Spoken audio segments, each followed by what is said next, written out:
അസ്സലാമു അലൈക്കും. നിക്കാഹ് ഖുതുബ സംബന്ധമായ ചില കാര്യങ്ങൾ പറയുവാനാണ് ഈ വീഡിയോയിൽ ഞാൻ ഉദ്ദേശിക്കുന്നത്.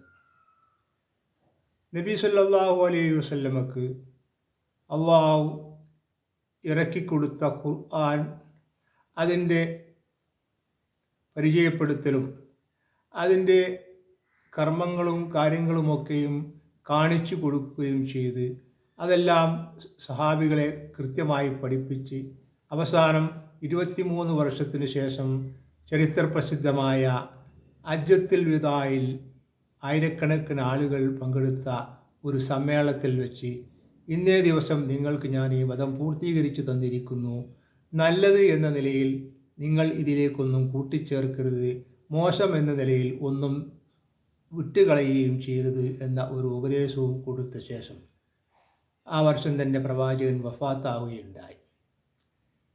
പിന്നീട് ഖലീഫമാരുടെ ഭരണം വന്നു.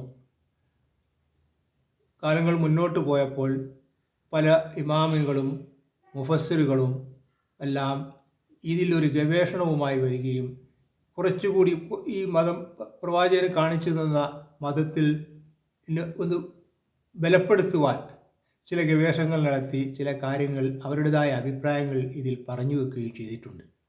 അതിൽ കൂടുതൽ ആൾ കൂടുമ്പോൾ ചെയ്താൽ നന്നാവുന്നത്, ആളുകൾ കുറവാകുമ്പോൾ ചെയ്യാതിരുന്നാൽ നല്ലത് എന്ന ചില വ്യവസ്ഥകൾ അവൾ വെച്ചിരുന്നു.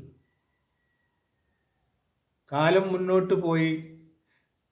പ്രവാചകൻ്റെ കാലത്തും പ്രവാചകന് ശേഷവും ഈ മതം എല്ലാ രാജ്യങ്ങളിലേക്കും വ്യാപിക്കുകയായിരുന്നു. അങ്ങനെ ഈ മതം വ്യാപിച്ചപ്പോൾ കൃത്യമായി മതം പറഞ്ഞു കൊടുക്കുവാൻ യോഗ്യരായ ആളുകൾ കുറവായിരുന്നു.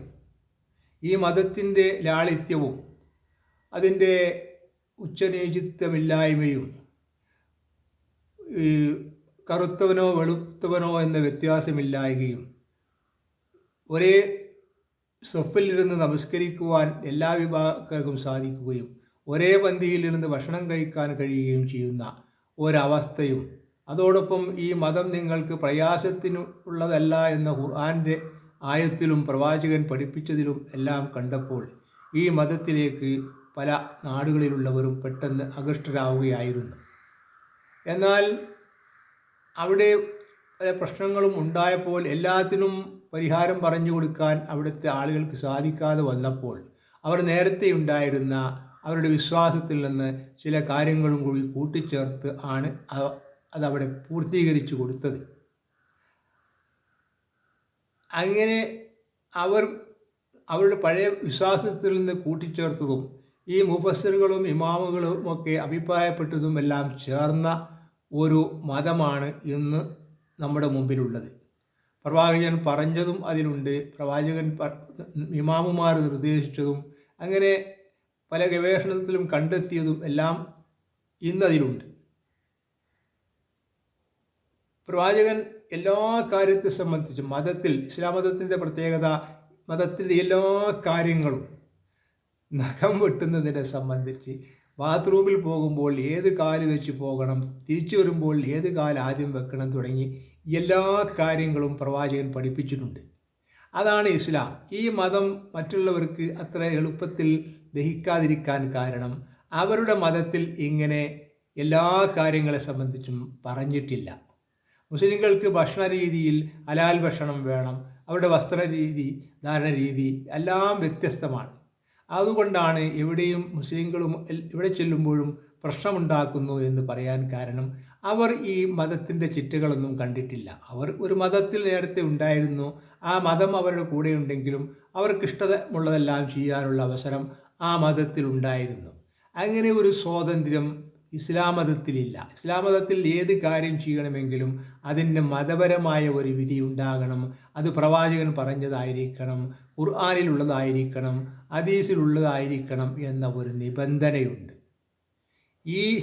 ഇതാണ് ലോകത്തൊക്കെ മുസ്ലിങ്ങൾ ചെല്ലുന്നിടത്ത് പ്രശ്നമാണ് എന്ന് പറയാൻ കാരണം. മറ്റുള്ളവർക്ക് ഇതൊരു പ്രശ്നമായി തോന്നുന്നുവെങ്കിലും ഇത് ചെയ്യുന്നവരെ സംബന്ധിച്ചിടത്തോളം അള്ളാഹുവിനെയും റസൂലിനെയും അനുസരിക്കുകയാണ് ഇവർ ചെയ്യുന്നത്. മറ്റുള്ളവർക്കാകട്ടെ അള്ളാഹു എന്താണ് പറഞ്ഞത്, പ്രവാചകൻ എന്താണ് പറഞ്ഞത് എന്ന് മനസ്സിലാക്കാനുള്ള താല്പര്യവുമില്ല, അവർക്കത് അറിയുകയുമില്ല. അപ്പോൾ പിന്നെ അഭിപ്രായ വ്യത്യാസങ്ങൾ സ്വാഭാവികമാണല്ലോ. എന്നാൽ ചില ആളുകളെ പേരിൽ അടിച്ചേൽപ്പിക്കാൻ ശ്രമിക്കുന്ന ഒരു പ്രവണതയുമുണ്ട്. ഇസ്ലാമിൽ അങ്ങനെ ആരെയും നിർബന്ധിക്കുവാൻ കൽപ്പിച്ചിട്ടില്ല. പ്രവാചകനോട് പോലും അങ്ങനെ ഒരു നിബന്ധനയില്ല. ആരെയും നിർബന്ധിച്ച് മതത്തിൽ ചേർക്കുവാനോ അവരെ വിഷമിപ്പിക്കാനോ ഒന്നും പറഞ്ഞിട്ടില്ല. പക്ഷേ പിന്നീട് വന്ന ആളുകൾക്ക് ചില തെറ്റിദ്ധാരണകളൊക്കെ ഉണ്ടായതിൻ്റെ പേരിൽ അങ്ങിങ്ങായി ചില സംഭവങ്ങൾ ഉണ്ടാകും. അത് മൊത്തത്തിൽ ഇസ്ലാമിൻ്റെ പേരിൽ വെച്ച് കെട്ടി ഇസ്ലാമിനെ വിമർശിക്കുന്നതിലാണ് പലരും ആനന്ദം കണ്ടെത്തുന്നത്.